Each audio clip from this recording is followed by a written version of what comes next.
chapitre 1, on va lire du verset 5 au verset 14. Bien aimé, je serai très prophétique ce matin, donc il faut dire Amen. Il faut réagir, il faut saisir la parole. En fait, en grec, la foi qui saisit la parole, on appelle cela lambano. C'est la foi qui saisit la parole, la foi pour saisir. La foi est une main spirituelle qui nous permet de saisir ce que Dieu nous a donné. La grâce offre, la foi saisit. Sa prière a été exaucée. Luc chapitre 1 à partir du verset 5. Du temps d'Hérode, roi de Judée, il y avait un sacrificateur nommé Zacharie, de la classe d'Abia. Sa femme était d'entre les filles d'Aaron et s'appelait Élisabeth. Tous deux étaient justes devant Dieu, observant d'une manière irréprochable tous les commandements et toutes les ordonnances du Seigneur. Ils n'avaient point d'enfant. Vous n'avez pas remarqué que ça c'est un paradoxe? Des gens qui adorent le Seigneur, des gens qui sont justes, qui observent tout ce qui est dans la parole de Dieu, mais cependant, amen, ils n'ont pas d'enfant. Parce que Élisabeth était stérile et ils étaient l'un et l'autre avancés en âge. Or, pendant qu'il s'acquittait de ses fonctions devant Dieu, selon le tour de sa classe, il fut appelé par le sort, d'après la règle du sacerdoce, à entrer dans le temple du Seigneur pour offrir le parfum. Toute la multitude du peuple était dehors en prière à l'heure du parfum. Alors, un ange du Seigneur apparut à Zacharie et se tint debout à droite de l'autel des parfums. Zacharie fut troublé en le voyant et la frayeur s'empara de lui. Mais l'ange lui dit, ne crains pas, Zacharie, car ta prière a été exaucée. Bien-aimé, Dieu a sa façon de visiter ses enfants. Dieu a sa façon de visiter ceux qui croient en lui. Dieu a sa façon de visiter ceux qui s'attendent à lui. Il dit, ta femme Élisabeth t'enfantera un fils et tu lui donneras le nom de Jean. Il sera pour toi un sujet de joie et d'allégresse. Et plusieurs se réjouiront de sa naissance. Ça ne sera pas seulement l'exaucement d'une prière, ça ne sera pas seulement un enfant, mais c'est un enfant qui va faire ta joie. Dieu va pas seulement te bénir, mais il va te bénir au-delà de ce que tu as demandé. Est-ce que je parle à quelqu'un ce matin? Regardez au verset 13. Au verset 13, il dit, mais l'ange lui dit, ne crains point Zacharie, car ta prière a été exaucée. Ta femme Élisabeth t'enfantera un fils et tu lui donneras le nom de Jean. Il dit, ta prière a été exaucée. Va vers 5 personnes, va vers au moins 5 personnes. Dis-leur, ta prière, tape dans sa main, dis, ta prière a été exaucée. Ta prière a été exaucée. Ta prière a été exaucée. Ta prière prophétise dans sa vie. Dis, ta prière a été exaucée. Dieu m'a envoyé te dire ce matin que ta prière a été exaucée. Écoutez-moi très bien. Dieu dit ta prière a été exaucée. Dieu n'a pas dit ta prière sera exaucée demain. Non. Il dit ta prière a été exaucée. À partir de maintenant, tu verras l'accomplissement. À partir de maintenant, tu verras l'exaucement. Quelqu'un dit Amen et acclame le Seigneur. Rakaposete. Bien-aimé, l'exaucement est une promesse de Dieu. L'exaucement de nos prières est une promesse de Dieu. Dieu promet d'exaucer nos prières. Dieu promet d'exaucer nos prières. Quand vous lisez Jérémie 33, le verset 3, il dit, je veux qu'on lise ensemble, invoque-moi et je te répondrai. Je t'annoncerai de grandes choses, des choses cachées que tu ne connais pas. Il dit, invoque-moi et je te répondrai. Si quelqu'un dit que Dieu n'exauce pas les prières, dis-lui non. C'est le Dieu que tu connais là, c'est lui qui n'exauce pas les prières. Sinon, le Dieu que moi je connais, il a dit, invoque-moi et je te répondrai. Je parle à quelqu'un. Nous servons un Dieu qui n'est pas sourd. Nous servons un Dieu qui n'est pas muet. Nous servons un Dieu qui entend nos prières. Et nous servons un Dieu qui répond à nos prières. Matthieu chapitre 7, on lit à partir du verset 7 jusqu'au verset 11. Demandez et l'on vous donnera. Cherchez et vous trouverez. Frappez et l'on vous ouvrira. Car quiconque demande reçoit. Celui qui cherche trouve. Et l'on ouvre à celui qui frappe. Lequel de vous, donnera une pierre à son fils s'il lui demande du pain? Ou s'il demande un poisson, lui donnera-t-il un serpent? Si donc, méchants comme vous l'êtes, il parle des hommes, méchants comme vous l'êtes, vous savez donner de bonnes choses à vos enfants. Tu ne peux pas savoir à quel point tu aimes jusqu'à ce que tu fasses un enfant. Alléluia. Quand tu fais un enfant, tu es surpris de comment tu peux aimer quelqu'un. Tu frappes les enfants des autres, mais tu ne veux pas que quelqu'un touche à ton enfant. Oh yes, nous aimons nos enfants. Et donc il dit que si donc méchants comme vous l'êtes, vous savez donner de bonnes choses à vos enfants, à combien plus forte raison votre Père qui est dans le ciel, dans les cieux, donnera-t-il de bonnes choses à ceux qui les lui demandent. Alléluia. Que Dieu te donne de bonnes choses au nom de Jésus. Dieu répond aux prières. C'est une promesse, l'exaucement. Une fois, Jésus enseignait à ses disciples. Il était en train d'enseigner à ses disciples la prière. Plus précisément, la persévérance dans la prière. Dans Luc chapitre 18. Regarde ce qu'il dit au verset 1 d'abord. Au verset 1, la Bible dit que Jésus leur adressa une parabole pour montrer qu'il faut toujours prier et ne point se relâcher. Quand une personne fait quelque chose tous les jours sans se relâcher, on dit que cette personne est persévérante. Persévérer, c'est demeurer ferme, c'est demeurer constant. Dans tout ce que nous faisons, dans tout ce que nous disons, dans ce que nous croyons, demeurer ferme et constant. Je prie qu'un esprit de persévérance dans la prière repose sur toi. Quelqu'un dit Amen. Maintenant, il donne la parabole. On ne peut pas lire tout. Il donne la parabole. Amen. Il dit une femme est allée vers un juge qui est inique pour aller lui demander de lui rendre justice. Le juge, il est inique. Il a dit un juge sans foi ni loi. Il ne croit en rien. Et pendant longtemps, il a repoussé cette femme. Mais finalement, à force de persévérance, la femme a fini par obtenir gain de cause. Et regardez ce que le Seigneur dit à partir du verset 6. Il dit, et le Seigneur ajouta, entendez ce que dit le juge inique. Et Dieu, c'est-à-dire lui qui est inique, lui qui est mauvais, regardez comment il a exaucé cette femme. Et Dieu ne fera-t-il pas justice à ses élus? Et Dieu ne fera-t-il pas justice à ses élus qui crient à lui jour et nuit? Et tardera-t-il à leur égard? Oh yes, je vous le dis, il leur fera promptement justice. C'est-à-dire qu'il va les exaucer rapidement. Il va le faire rapidement. Il va le faire rapidement. Je prie que cela soit ta portion. J'ai dit, je prie que cela soit ta portion. Donc, l'exaucement de nos prières est une promesse de Dieu. Dieu promet de répondre à nos prières. Dis-le à ton voisin. Il faut dire, Dieu promet de répondre à tes prières. Ok. Vous savez, j'aime beaucoup le texte, ce texte de Luc chapitre 1, l'histoire de Zacharie et d'Élisabeth. Amen. C'est une véritable source d'inspiration, c'est une véritable source de foi pour nous. À savoir que le Dieu que nous servons, le Dieu tout-puissant, lui qui est notre Père, quand il promet, il y a aussi la puissance de l'accomplir. Lorsque Dieu fait une promesse, il finit toujours par accomplir cette promesse. Je viens de dire à quelqu'un, si Dieu t'a fait une promesse, bien aimé, cette promesse, Dieu va l'accomplir. Dieu va accomplir cette promesse. Pourquoi je dis ça? Regardez, le nom de Zacharie en hébreu signifie celui dont l'Éternel se souvient. Celui dont l'Éternel fait quoi? Se souvient. Zacharie c'est quoi? Celui dont l'Éternel se souvient. Et le nom d'Élisabeth c'est quoi? La signification veut dire celui à qui l'Éternel a fait une promesse. Celui dont l'Éternel se souvient, et puis celle à qui l'Éternel a fait une promesse. Vous ne voyez pas? Amen. Celui dont l'Éternel se souvient a épousé celle à qui l'Éternel a fait une promesse. Si tu vas acclamer le Seigneur, fais-le bien.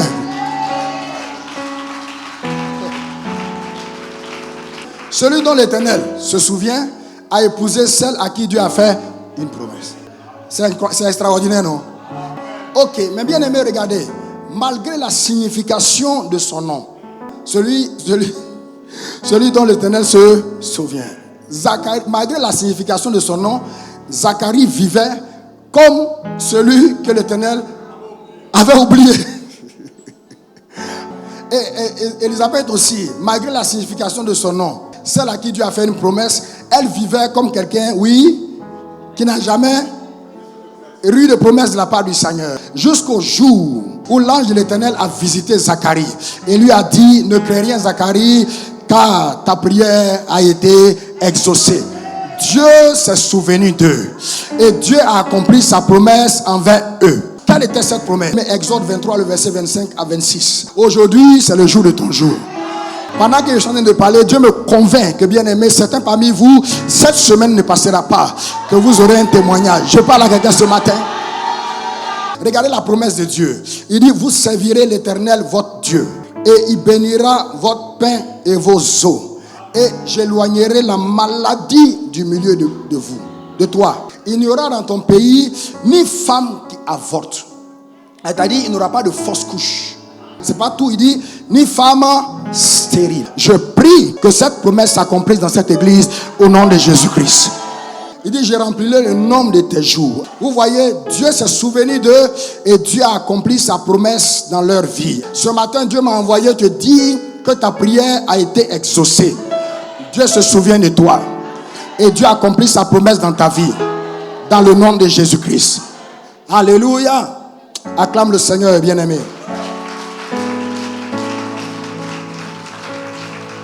Amen. Ça, ce n'est que l'introduction. Nous allons... J'ai dit, ta prière a été exaucée. Nous allons explorer donc, bien-aimé, ce thème en 3 points. À partir du verset 7. Le verset 7 dit, il n'avait point d'enfant parce qu'Élisabeth était stérile. Et ils étaient l'un et l'autre avancés en âge. Alléluia. Ok. 3 points. Amen. Ils n'avaient point d'enfant. Le premier point. Vers la fin, ils ont eu un enfant. Ce que tu n'as point, Dieu dit, ta prière a été exaucée. À partir d'aujourd'hui, tu vas l'avoir. Il dit ce que tu n'avais pas. Dieu dit, ta prière a été... À partir d'aujourd'hui, tu vas l'avoir. Oh, il y a cette année, on va célébrer ton mariage. Oh, ton amen est faible, hein? Ton amen est faible, hein? C'est ce qui m'est venu à l'esprit tout de suite. Écoutez, Zacharie et Élisabeth ont demandé à Dieu ce qu'ils n'avaient pas. Avec qu'ils n'avaient point d'enfants. Ils n'avaient pas d'enfants. Et ils ont demandé à Dieu des enfants. C'est ce qui est normal, non? Ils n'avaient point. Et c'est ce qu'ils ont demandé à Dieu. Parce que personne ne demande, bien aimé, ce qu'il a déjà. On demande ce qu'on n'a pas. Dans la vie, bien aimé, personne ne demande ce qu'il possède déjà. On demande toujours ce qu'on ne possède pas encore. C'est pourquoi Jacques chapitre 1 verset 5 dit ceci. Si quelqu'un d'entre vous manque de sagesse, si quelqu'un manque, laissez sagesse là, si quelqu'un manque, qu'il fasse quoi? Qu'il la demande à Dieu, qu'il donne à tous simplement et sans reproche, et elle sera donnée. Quand vous lisez la Bible nous dit très souvent, ne vous inquiétez de rien, mais en toute chose, par la prière, faites connaître vos besoins à Dieu. Nous devons faire connaître nos besoins à Dieu. Nous devons lui dire ce qui nous manque.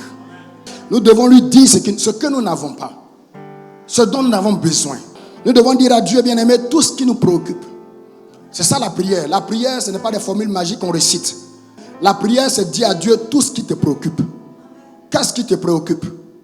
Qu'est-ce qui te préoccupe? Qu'est-ce qui t'inquiète? Qu'est-ce qui pèse sur toi? Qu'est-ce qui te crée des problèmes? J'ai dit, on demande toujours ce qu'on n'a pas. Mais à quoi sert-il de demander ce que tu as déjà? À quoi sert-il? Psaume 23, verset 1. David a dit, l'Éternel est mon berger, je ne manquerai de rien. Je ne manquerai. Donc on demande à Dieu ce qui nous manque. On lui demande ce qui nous manque. Zacharie et Élisabeth ont demandé à Dieu ce qui leur manquait. Un enfant. Et Dieu a exaucé leurs prières. Ils ont eu un enfant. Il dit, ta prière a été exaucée, ta femme sera enceinte, elle va donner un fils. Je suis venu demander à quelqu'un, qu'est-ce que tu n'as pas et que tu as demandé à Dieu? Qu'est-ce qui te manque et que tu as demandé à Dieu pendant ces 21 jours de jeûne et de prière? Ce matin, Dieu me dit de te dire que ta prière a été exaucée. Quelqu'un dit Amen. J'ai dit, on ne demande pas ce qu'on a déjà, on demande ce qu'on n'a pas. Oh yes, que bro santaya. Je sais que bien pendant ces 21 jours, tu as demandé, certains ont demandé, je vais essayer d'énumérer pêle-mêle. Je sais que je vais aller catégorie par catégorie. Au plan spirituel, je suis sûr que tu as demandé au Seigneur, oh yes, que tu veux le servir. Qui a demandé au Seigneur qui veut le servir? Kalamosa. J'ai dit, ta prière a été exaucée. Il y en a qui ont demandé au Seigneur d'être zélé pour lui, d'être engagé, d'être au plus près de son cœur. Il y en a qui ont demandé au Seigneur d'être passionné de lui, d'être toujours dans son intimité. Il y en a qui ont prié. Oh, il a dit au Seigneur, comme une biche soupire après le courant d'eau, ainsi mon âme soupire après toi. Je suis venu t'annoncer une bonne nouvelle. Dieu dit, ta prière a été exaucée. Il dit, ta prière a été exaucée. Certains ont prié, Seigneur, donne-moi de gagner des âmes. Donne-moi une grande onction. Donne-moi un grand ministère. Donne-moi, Seigneur, donne-nous une grande église. Seigneur, fais progresser notre église. Je suis venu t'annoncer que ta prière a été exaucée. Au plan physique, il y en a qui n'ont pas une grande forme, donc ils ont demandé la bonne santé à Dieu. Je suis venu te dire que ta prière a été exaucée. Il y en a qui ont demandé la guérison divine. Je vais déclarer que la vertu de la guérison descend dans ton corps. Ta prière a été exaucée. Il y en a qui ont demandé d'être forts. Il y en a qui ne sont pas très forts physiquement. Ils ont demandé d'être forts, d'être en pleine forme, d'être vigoureux, être plein de vie, plein de vitalité, plein d'énergie. Dieu dit ta prière a été exaucée. Dieu change les gènes. Dieu te régénère. Il change les gènes qui sont malades et les remplace par des gènes en bonne santé. Est-ce que je parle à quelqu'un ce matin? Ta prière a été exaucée. Au plan socio-professionnel, il y en a qui passent des diplômes. Cette année, ils demandent au Seigneur de leur accorder le succès et la réussite. Il y en a qui passent le bac. Il y en a qui passent des diplômes professionnels. Dieu dit de te dire que ta prière a été exaucée. Si tu hésitais pour aller passer un concours, le moment est favorable. C'est le temps de partir parce que ta prière a été exaucée. Est-ce que je parle à quelqu'un ce matin? Tu veux voyager. Dieu dit ta prière a été... Ton problème c'est le visa. Dieu dit les portes des nations te sont ouvertes parce que ta prière. Kalama Santa Yandele Bapa. Tu vas habiter le quartier de tes rêves. Dieu dit ta prière a été exaucée. Tu veux gagner. Peut-être que tu as un procès en justice. Tu veux gagner ce procès. Dieu dit ta prière a été. Faut dire amen. Faut dire amen. Faut dire amen. Faut dire amen. Ta prière a été exaucée. Je dis ce matin, je suis venu prophétiser sur ta vie. Donc il faut saisir le feu prophétique. Amen. Au plan matériel, tu vas habiter ta propre maison. Dieu dit ta prière a été... Tu vas acheter ta propre voiture. Bien aimé, Dieu dit ta prière... Certains parmi vous, tu n'as pas l'argent, mais voiture va venir te trouver. Tu vas acquérir des propriétés, des terrains, acheter des maisons. Dieu dit ta prière a été... exaucé. Vous savez, bien aimé, je vous dis la vérité. Vous voyez, quand tu as l'argent pour acheter facilement les choses, si tu ne fais pas attention, tu vas prendre cela pour un acquis. Tu vas penser que c'est parce que tu travailles, tu as l'argent et tout ça. Il y a des gens qui ont le même âge que toi. Ils font un travail supérieur au tien, mais ils n'ont même pas encore acheté un seul bien. Ça veut dire que c'est une grâce de Dieu d'en avoir. Est-ce que je parle à un chrétien ce matin? Je dis ta prière a été... Au plan financier, tu veux créer ta propre boîte, ta propre entreprise, ta start-up, ton propre business. Dieu dit ta prière a été exaucée. Tu veux que tes affaires prospèrent. Dieu dit ta prière a été exaucée. Dans cette église, si tu as à cœur de faire des affaires, vas-y. Parce que Dieu nous a donné une onction de prospérité financière. Tout ce que tes mains touchent, Dieu va transformer cela en or pour toi. Quelqu'un dit amen. Ta prière a été exaucée. Tu vas avoir un meilleur travail. Ta prière a été exaucée. Tu vas avoir un meilleur travail avec une meilleure rémunération. Dieu dit ta prière a été exaucée. Tu vas avoir de la promotion dans ton travail. Tu vas être indépendant financièrement. Tu vas avoir une stabilité financière. Dieu dit ta prière a été exaucée. Tu vas changer de niveau financier. Dieu dit tu vas changer de niveau financier. Quelqu'un dit amen. Oh, au plan conjugal, tu veux te marier. Dieu dit ta prière a été exaucée. Tu veux avoir des enfants. Dieu dit ta prière a été exaucée. Il n'y aura pas de stérile dans ma maison. Je déclare cela établi au nom de Jésus-Christ. Tu veux te remarier parce que tu viens d'un divorce. Le premier vase que le Seigneur faisait n'a pas réussi. Dieu refond l'argile et il fait un deuxième vase. Selon que cela lui plaît. Ta prière a été exaucée. Tu veux que ton foyer soit stable. Dieu dit ta prière a été exaucée. Amen. Tu veux retrouver ton foyer que tu as perdu. Oh, Dieu dit ta prière a été exaucée. Il dit tape 1, 2, 3 personnes. Dis-lui ta prière a été exaucée. Ta prière a été exaucée. Il dit taper ton voisin. Il ne faut pas me regarder crispé. Tape ton voisin. En le tapant, tu lui communiques quelque chose. Tu lui communiques quelque chose. Tu lui communiques l'onction qui est sur la chair. Ta prière a été exaucée. Ce matin, Dieu m'a envoyé te dire que ta prière a été exaucée. Dieu va te donner ce que tu n'as pas. Dieu va te donner ce qui te manque. Dieu va te donner ce dont tu as besoin. Ta prière a été exaucée. Dieu est sur le point de t'accorder, bien-aimé, ce que tu lui as demandé. Que Dieu te bénisse. Ce matin, je suis animé de notre esprit. Il faut prendre ce que tu peux prendre. Le deuxième point, Élisabeth était stérile. Elle était stérile au départ. Mais après la visitation de l'ange, Élisabeth est devenue fertile. Est-ce que je parle à quelqu'un qui sent que depuis longtemps, il est stérile? À partir du culte de ce matin, tu seras fécond. Il dit tu seras fécond. Il dit tu seras fertile. Quelqu'un dit Amen. La Bible dit qu'il n'avait point d'enfant parce qu'Élisabeth était stérile. Je vais lire un peu plus haut, à partir du verset 5. La Bible dit du temps d'Hérode, roi de Judée, il y avait un sacrificateur nommé Zacharie, de la classe d'Abia. Sa femme était d'entre les filles d'Aaron. Regardez, Aaron depuis Moïse. On est au temps de Jésus. Et puis on nous parle d'Aaron encore. Il s'appelait Élisabeth. Tous deux étaient justes devant Dieu, observant de manière irréprochable tous les commandements et toutes les ordonnances du Seigneur. Ils n'avaient point d'enfant parce qu'Élisabeth était stérile. Ils étaient tous deux avancés en âge. Zacharie et Élisabeth étaient justes devant Dieu. C'est ce que la Bible dit, n'est-ce pas? Ça veut dire quoi? Ils étaient intègres et droits. Ils craignaient Dieu. La Bible même dit qu'ils observaient d'une façon irréprochable tous les commandements et toutes les ordonnances du Seigneur. Mais malgré tout cela, la Bible dit qu'ils n'avaient point d'enfant parce qu'Élisabeth était quoi? Stérile. Ça ne vous dit rien ça? Quelqu'un qui vient à l'église a laissé tomber tous les go égards, toutes les choses, les micmacs, la compromission. Il veut vivre sainement. Mais malgré cela, il sent un air de stérilité. Malgré tout cela, ils étaient quoi? Stériles. Plutôt, ils n'avaient pas d'enfant parce qu'Élisabeth était stérile. Alors, question. Pourquoi Élisabeth était-elle stérile? Question. D'où venait la stérilité d'Élisabeth? La Bible prend le soin de préciser qu'Élisabeth était fille d'Aaron. Aaron, c'est qui? Aaron, c'est le sacrificateur, amen, du temps de Moïse. Aaron et ses fils. Aaron est le frère aîné de Moïse. Aaron a travaillé dans l'ombre de Moïse jusqu'à sa mort.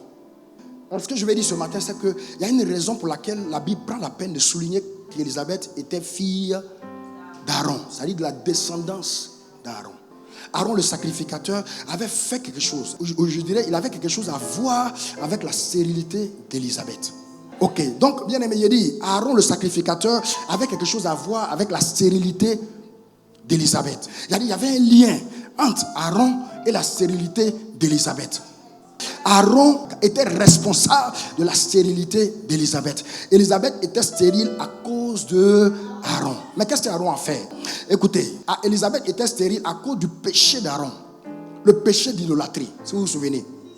Aaron s'est rendu responsable du péché d'idolâtrie. Parce que Aaron a écouté la voix du peuple. Aaron a désobéi à la voix de Dieu. À l'absence de Moïse qui était parti sur la montagne rencontrer le Seigneur, où Dieu devait lui donner les tables de la loi. Moïse est parti jusqu'à 40 jours. Vous savez, aujourd'hui, avec le calendrier, si quelqu'un va pour 1 mois, 2 mois, 3 mois, on ne sent pas. Mais à l'époque, il n'y avait pas de calendrier. Donc les gens essayaient de compter à leur manière. Donc vous voyez, 40 jours, c'est comme un an. C'est long. Et à l'absence de Moïse, sous la pression des mécontents du peuple, il y a toujours des gens qui seront mécontents. Quand tu es un leader, quel que soit ce que tu vas faire, il y a des gens qui seront mécontents. C'est pourquoi en tant que leader, il ne faut jamais diriger les gens que tu diriges, l'église ou ta vie en fonction des mécontents. Je parle à quelqu'un? Si quelqu'un peut être content, une seule personne peut être content dans l'assemblée, ça veut dire que tout le monde peut être content. Pourquoi lui peut être content et puis toi tu n'es pas content? À cause des mécontents, il a péché contre Dieu. Il a fabriqué un veau d'or. Et il a dit à Israël, voici ton Dieu. Il a entraîné tout le peuple dans l'idolâtrie. Chose de laquelle Dieu les avait tirés. En faisant sortir Israël de l'Égypte, Dieu a fait sortir Israël de l'idolâtrie, l'adoration des idoles. Et toi, Aaron, tu viens remettre le peuple dans l'idolâtrie. Comment je le sais? Mais parce que quand Moïse est descendu de la montagne, le premier commandement, d'abord il a cassé la tablette parce qu'il était fâché. C'était la première tablette, amen, numérique, divine. Alléluia. Avant que les tablettes ne sortent, Dieu avait déjà fabriqué sa tablette. C'était la première tablette. Il a cassé la tablette. Mais quand il est revenu avec les tablettes, le premier commandement c'était quoi? Tu n'auras pas d'autre Dieu devant ma face. On va lire, vous allez voir. Allons dans Exode 32, verset 1. Il dit, le peuple, voyant que Moïse tardait à descendre la montagne, s'assembla autour d'Aaron et lui dit, allons, fais-nous un Dieu qui marche devant nous. Car ce Moïse, cet homme qui nous a fait sortir du pays d'Égypte, nous ne savons pas ce qu'il est devenu. Aaron leur dit, ôtez les anneaux d'or qui sont aux oreilles de vos femmes, de vos filles, de vos fils, de vos filles, et apportez-les-moi. Et tous ôtèrent les anneaux d'or qui étaient à leurs oreilles et ils les apportèrent à Aaron. Il les reçut de leurs mains, jeta l'or dans un four et fit un veau en fonte. Et il dit, Israël, voici ton Dieu qui t'a fait sortir du pays d'Égypte. Lorsqu'Aaron vit cela, il bâtit un autel devant lui et il s'écria, demain il aura fête en l'honneur de l'Éternel. Le lendemain, ils se levèrent de bon matin et ils offrirent des holocaustes, des sacrifices d'action de grâce. Le peuple s'assit pour manger et pour boire. Puis ils se levèrent pour se divertir. L'Éternel dit à Moïse, va, descends, car ton peuple que tu as sorti du pays d'Égypte s'est corrompu. Vous voyez, le peuple d'Israël sortait d'un pays où il y avait un Dieu, où il y avait une représentation pour chaque Dieu. Donc, quand Moïse a demandé à Dieu, si je m'en vais, on me demande quel est ton nom, qu'est-ce que je dirais? Dieu leur a dit, dis-leur je suis. Je suis celui qui suis. C'est-à-dire, je suis ce que tu veux que je sois dans ta situation. Mais cela ne leur suffisait pas parce qu'eux, ils voulaient une représentation. Ils ont demandé à Aaron une représentation. Donc, Aaron représente le veau et puis il dit c'est l'Éternel. Amen. Mais Dieu a été indigné. Dieu a été indigné. Donc, Élisabeth était stérile à cause du péché d'idolâtrie de Aaron. Bien aimé, c'est une malédiction ancestrale. Vous savez, les malédictions ancestrales sont transmises par les liens de sang. Les malédictions ancestrales sont transmises par les liens de sang. Les kataya. Mais ce matin, je suis venu avec une bonne nouvelle. La bonne nouvelle, bien aimé, c'est quoi? C'est que le jour où l'ange a dit à Zacharie, Zacharie, sois sans crainte, car ta prière a été exaucée. Ta femme t'enfantera un fils et tu lui donneras le nom de Jean. Ce jour-là, aussitôt, la malédiction ancestrale sur la vie de sa femme Élisabeth a été brisée. Alléluia.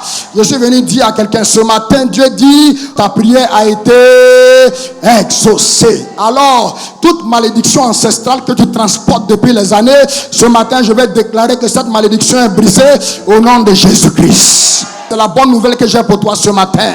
Cette malédiction qui a fait que tu es stérile, cette malédiction qui fait que tu ne vois pas Dieu agir dans ta vie, je vais te déclarer ce matin, parce que Dieu dit ta prière a été exaucée. Cette malédiction est brisée au nom de Jésus. L'exaucement de la prière brise la malédiction héréditaire. La réponse de Dieu brise la malédiction héréditaire. Est-ce que je parle à quelqu'un? Quelle que soit la malédiction ancestrale sur ta vie, Dieu m'a envoyé ce matin te dire que ta prière a été exaucée. Et cette malédiction est brisée au nom de Jésus-Christ. Kalamba Santaya, quel que soit les liens héréditaires, Makata, Ramosata, quel que soit le lien ancestral qui te tire en arrière, Dieu dit ta prière a été exaucée. C'est ce lien qui empêchait ta prière d'être exaucée. Je déclare qu'à partir d'aujourd'hui, ce lien est brisé au nom de Jésus-Christ. Je parle à quelqu'un. Est-ce que je parle à quelqu'un? À cause de l'héritage héréditaire, à cause de l'héritage ancestral, il y a des choses qui n'arrivent pas dans ta vie. Je vais déclarer ce matin que parce que ta prière a été exaucée, l'héritage héréditaire ancestral est brisé au nom de Jésus-Christ. Quelqu'un dit Amen et acclame le Seigneur. Le péché bloque la vie. Mais vous savez, certains parmi nous ne vivent plus dans le péché, n'est-ce pas? Qui ne vit plus dans le péché ici?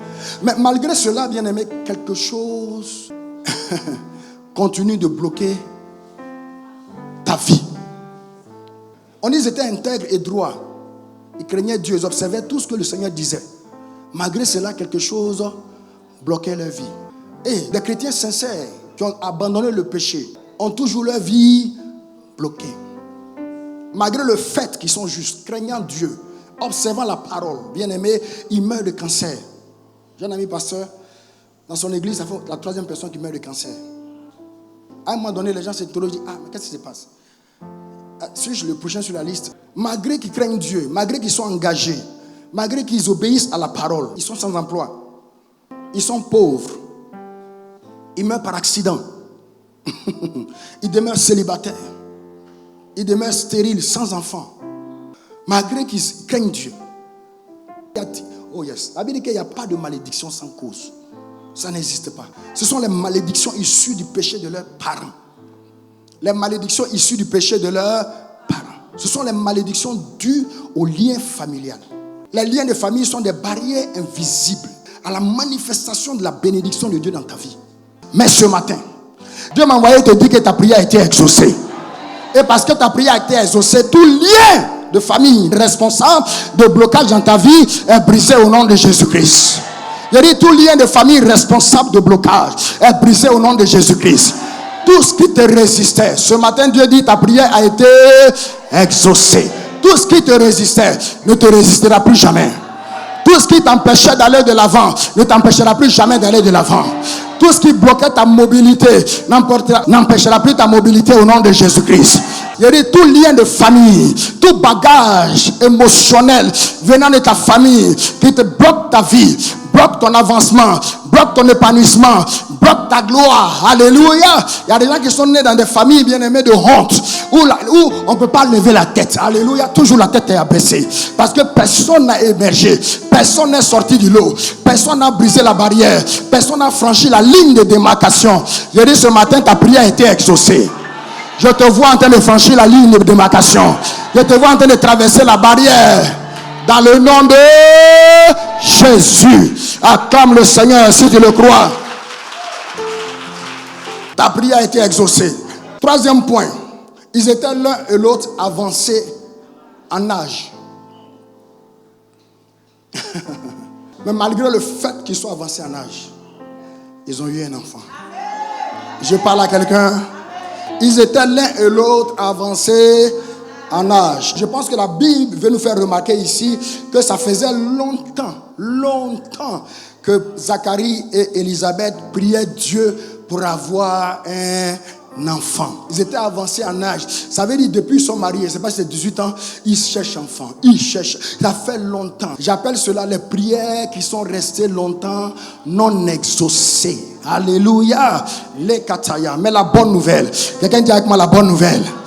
C'est que dès que Dieu a dit à Zacharie, au travers de son ange, que ta prière a été exaucée, bien aimé, il y a eu une réponse rapide. Est-ce que quelqu'un m'entend? Il y a eu une réponse quoi? Rapide. De la prière qui est restée longtemps non exaucée. Alléluia. Ce matin, je suis venu dire à quelqu'un, il y aura une réponse rapide de toutes les prières qui sont restées longtemps non exaucées. Quelqu'un dit amen. Tu as fait des prières qui datent de 1 an. Il y en a d'autres qui datent de 2 ans, de 3 ans, de 5 ans. Il y en a même de 7 ans, 10 ans. Il y en a même qui datent de 20 ans. Dieu m'a envoyé te dire ce matin, il y aura désormais une réponse. Les prières qui sont restées longtemps non exaucées. Alléluia. Tu vas entrer dans ta destinée. Tu vas entrer dans les choses pour lesquelles Dieu t'a appelé. Est-ce que je parle à quelqu'un ce matin? C'est le temps de l'exaucement pour toi. C'est ton kairos. Aujourd'hui est ton kapasataya. Pendant que je parle, je sens dans mes tripes que c'est ton kairos aujourd'hui. Est-ce que je parle à quelqu'un ce matin? La maman, c'était. Tu vas te tenir ici pour un témoignage de ce que tu as prié pour un sujet il y a longtemps. Mais dans ce temps-ci, Dieu est en train de bouger. L'esprit est en train de bouger dans ta vie. Est-ce que je parle à quelqu'un? Tu ne vas pas traverser cette saison les mains vides. Non. Cette saison qu'on appelait extension miraculeuse, tu ne vas pas la traverser les mains vides. Tu vas la traverser les mains chargées. Est-ce que je parle à quelqu'un ce matin? Quelqu'un qui s'attend à Dieu pour l'extraordinaire. Écoutez, quand on prie, on aimerait bien voir nos prières exaucées sans délai. Nous tous. Mais la vérité c'est quoi? C'est que prier obéit à certaines conditions. Dieu exauce nos prières qu'à certaines conditions. Je vais les citer pêle-mêle. Par exemple, pour que Dieu exauce ta prière, la première chose, il cite pêle-mêle. Il faut demander. Il dit demandez quoi? L'on vous donnera. N'est-ce pas? Dans Jean 16, 24, il a dit à ses disciples, Jean 16, 24, il dit jusqu'à présent, vous n'avez encore rien demandé à mon nom. Demandez et vous recevrez. afin que votre joie soit parfaite. Il y a des gens qui pensent que Dieu sait tout, ils n'ont pas besoin de demander. Il faut demander. Tape ton voisin, dis, demande. C'est la première condition, il faut demander. Une autre condition, il faut prier avec foi. Foi. Il faut que la foi accompagne ta prière. Ça fait partie des conditions pour que la prière soit exaucée. Matthieu 21, verset 22. Matthieu 21, verset 22. Il dit, tout ce que vous, on lit ensemble, tout ce que vous demanderez avec foi par la prière, vous le recevrez. Alléluia. Reçois ce que tu as demandé au nom de Jésus. Une autre condition, il faut prier selon la volonté de Dieu. Dieu n'exauce pas toutes les prières parce qu'il y a des prières qui sont des plaisanteries. Seigneur, donne-moi le mari de la voisine. C'est quelle prière ça? Seigneur, chasse mon patron, donne-moi sa place. C'est quelle prière ça? Si Dieu veut que tu ailles en haut, tu n'as pas besoin de lui dire, prie pour la promotion. Dieu sait comment il va s'occuper de ton patron. Prier selon la volonté de Dieu. On lit par exemple 1 Jean 5, verset 14. 1 Jean 5, 14. Il dit, nous avons auprès de lui cette assurance, que si nous demandons quelque chose selon sa volonté, alors il nous écoute. Une autre condition, demeurer en Christ et obéir à sa parole. Demeurer en Christ. Demeurer en Christ. Tu ne peux pas être un jour en Christ, un autre jour ailleurs, dans le monde. Un jour en Christ, amen, un jour dans le monde. Un jour en Christ, un jour dans le monde. Toi-même, tu ne sais plus où tu es maintenant. On ne sait pas si tu es dans le monde, si tu es en Christ, si tu es on ne sait pas où tu es. Non, ça ne marche pas. Jean chapitre 15, verset 7. Il dit, si vous demeurez en moi et que mes paroles demeurent en vous, demandez ce que vous voudrez et cela vous sera accordé. Si vous demeurez en moi et que mes paroles demeurent en vous, amen, demandez ce que vous voudriez et cela vous sera accordé. Une autre condition, persévérance dans la prière. Si tu as prié une fois, il faut continuer de prier. C'est ce qu'on appelle, il dit ne vous inquiétez de rien, mais en toute chose, faites connaître vos prières, faites connaître vos besoins à Dieu par des prières. Amen. Ça, c'est quand tu pries une seule fois. Et des supplications. C'est-à-dire que la chose pour laquelle tu as prié une fois, tu pries encore une deuxième fois. Tu pries encore une troisième fois. Tu pries encore une quatrième. Ça devient de la persévérance. Quelqu'un dit Amen. Luc chapitre 18 verset 1. Amen. Il dit, il leur a adressé cette parabole pour montrer qu'il faut toujours prier et ne pas se relâcher. Toujours prier et ne pas se relâcher. Vous voyez, il y a beaucoup de conditions. Il y a plus d'une dizaine de conditions. Je ne vais pas tous les citer, donc la liste n'est pas exhaustive. Mais ce que je vais dire ce matin, c'est qu'il y a une condition à laquelle on ne fait pas beaucoup attention. Mais elle est très très importante. Et quelle est cette condition-là, bien-aimé? C'est le temps de l'exaucement. Nous prions, mais Dieu répond en son temps. Ce sont nos prières, mais c'est son temps. Ce sont nos prières, mais c'est son temps. Écoutez, Dieu exauce toujours les prières. Il n'y a pas de prière que Dieu n'exauce pas. En tout cas, selon sa volonté, il n'y en a pas. Mais Dieu exauce la prière en son temps. Dieu attend toujours le bon moment. Il attend le moment opportun. Il attend la bonne heure pour nous répondre favorablement. Je parle à quelqu'un. C'est ce qu'on appelle, bien aimé, le temps favorable de Dieu. Ce qu'on appelle Kairos. Quelqu'un dit avec moi Kairos. Kairos. En fait, quand l'ange est venu vers Zacharie, c'était Kairos. C'était Kairos. Et ce matin, je suis venu dire à quelqu'un que la fin de notre jeûne, c'est ton Kairos. Dis à ton voisin, c'est ton Kairos. Kairos, c'est quoi? C'est l'instant T de l'opportunité. L'instant quoi? T, où Dieu nous visite. Vous savez, quand Jésus était sur terre, Jésus a pleuré sur Jérusalem, n'est-ce pas? Pourquoi il a pleuré? Parce que Jérusalem n'a pas connu son temps Kairos, le temps de l'opportunité. Il dit, si tu savais, il a commencé à pleurer. Dieu pleure quand nous ne savons pas quel est notre temps Kairos. Je suis venu dire à quelqu'un, c'est ton temps Kairos. Le temps T de l'opportunité. Avant est trop tôt, après est trop tard. Le temps T, il y a un temps pour prier, mais il y a un temps pour l'exaucement de la prière. Il a dit dans Galates chapitre 4 verset 4 concernant la venue de Christ. Mais lorsque les temps ont été accomplis, c'est-à-dire quand le Kairos est arrivé, Dieu a envoyé son fils né d'une femme sous la loi. Dieu me dit de te dire que ce temps de 21 jours de jeûne et de prière est le temps de l'exaucement pour toi. C'est ton Kairos. Ton Kairos. Et quand le temps de l'exaucement arrive, deux choses se produisent. À partir de là, je ne veux plus jamais que tu t'assoies. Il faut que tu sois debout. Deux deux choses arrivent. La première chose, c'est quoi? C'est que le temps de l'exaucement déclenche une saison d'accélération divine. Alléluia. Ça veut dire quoi? Dieu raccourcit les délais d'exécution, délai d'exaucement, délai d'accomplissement. Il y a une réponse rapide des prières qui sont restées longtemps non exaucées. Dieu t'envoie un package. Le package là, ça dit quoi? Tu n'es pas encore marié, tu priais pour le mariage. Et puis un coup comme ça, un frère te rencontre. 3 mois après, tu te maries. Et 2 mois après, tu es enceinte. 1 an après, tu as accouché. Des jumeaux. Tu n'as pas de travail. Tu n'as pas de travail. Tu pries pour le travail. Tu pries pour le travail. Une ouverture se fait. On t'embauche. 3 mois après, on dit que tu es trop compétent. On augmente ton salaire. 2 mois après, il y a une autre entreprise qui t'appelle. On te débauche. Oh, 3 mois après, on t'envoie à l'extérieur, à l'étranger. 4 mois après, on dit que tu es devenu directeur. On te devient directeur sous-région. Une réponse rapide. Des prières qui sont restées longtemps non exaucées. C'est pas tout. Il y a un accomplissement rapide de toutes les prophéties longtemps dites sur ta vie. Certains parmi nous ici, quand on est né de nouveau, ils ont prophétisé sur nous. Moi, ils ont prophétisé sur moi. On dit, tu vas prêcher l'évangile. La parole de Dieu ne quittera pas ta bouche. Aujourd'hui, si je prêche l'évangile, je ne suis pas du tout surpris. Alléluia. Si tu chantes, ma fille, tu n'es pas surprise. Un accomplissement des vieilles prophéties. En un temps record. Rapide. Un changement rapide des situations qui sont restées longtemps inchangées. Je prie que cela soit ta portion. Il n'y a plus de délai pour toi. Il n'y a plus de délai d'accomplissement pour toi. Quelqu'un dit Amen. Et acclame le Seigneur. Je termine par ceci. Donc 2 choses. Quand l'heure de l'accomplissement arrive, il y a 2 choses. L'accomplissement déclenche une saison d'accélération divine. Deuxième chose, l'exaucement déclenche une saison de miracles inhabituels. Même ceux à qui Dieu a fait des miracles, quand ils voient pour toi, ils disent non, c'est pour toi là, qui est vrai miracle. Je prie que cela soit ta portion. Tape ton voisin, il faut dire c'est pour toi là qui est vrai miracle. Dis-le, il faut dire c'est pour toi là. C'est pour toi là. C'est pour toi là. Le miracle de l'enfantement. Tu vas enfanter ce que tu attends. Tu vas enfanter ce que tu recherches.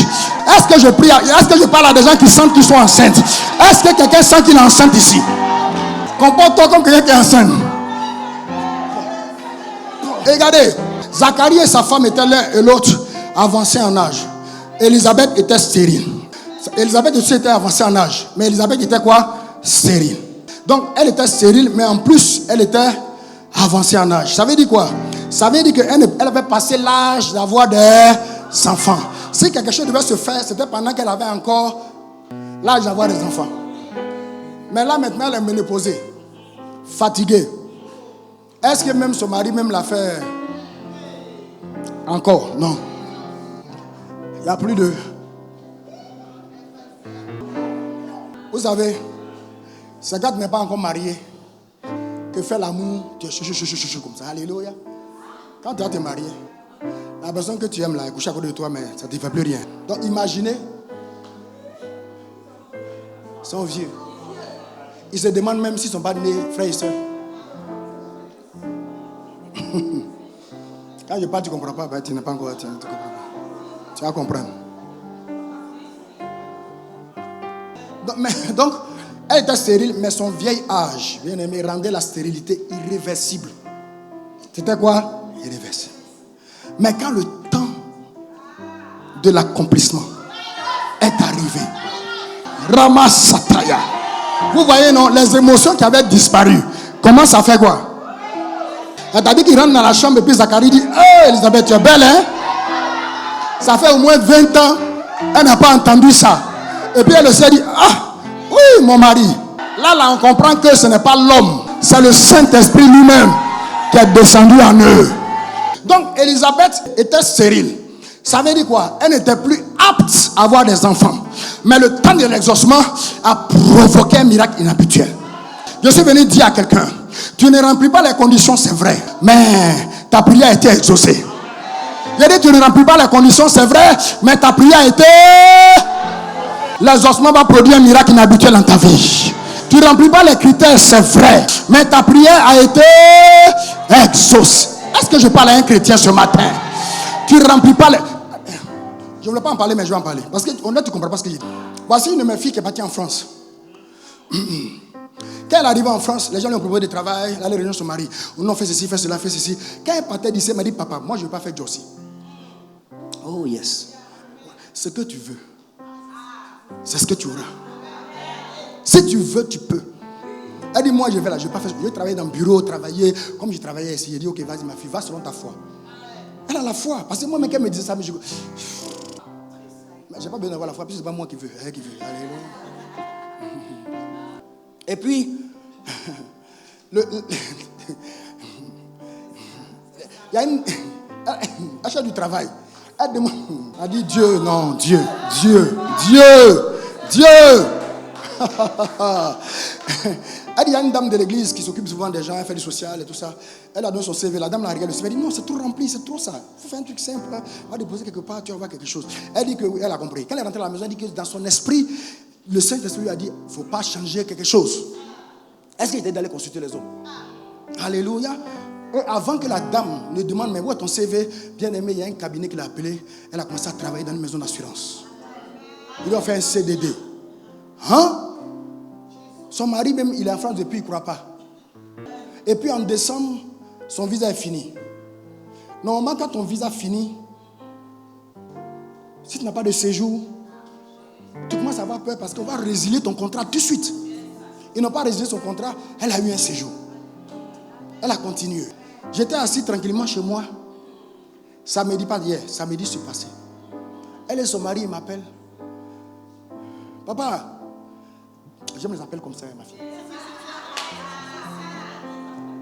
Il dit, moi-même j'étais déjà un peu fâché. Il dit, j'ai pas voulu décrocher. Depuis que je suis en jeune, il ne décroche pas les téléphones. Donc comme c'est toi, et puis depuis là, tu ne m'appelles pas, il y a quoi? Non, papa, pardon. Donne-nous ton nom exact. C'est les appels comme ça que je veux. C'est les vrais appels. Vous savez, quand Dieu veut te bénir, là, souvent ce jour-là même, tu ne t'attends pas à ça. Donc, j'ai commencé à failli là.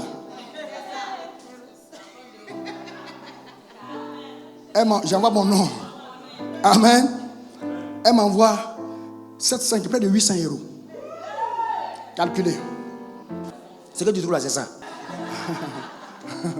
Et puis, je prie pour eux. Je suis content, je prie pour eux. Je dis, vous m'avez surpris, hein, ça. Je suis un jeune, que Dieu vous exauce. Amen. Et puis, 2 jours avant, ça dit samedi, dimanche, lundi, mardi par là, ça dit son nom m'a traversé. Et puis, j'ai déclaré, Seigneur, donne-lui un témoignage hors du commun. Vous savez ce qui s'est passé? Son séjour fini. Peut-être aujourd'hui, non? À la fin du mois. Alléluia. Ils l'ont appelé mercredi. Pour lui dire, on te propose de signer un CDI.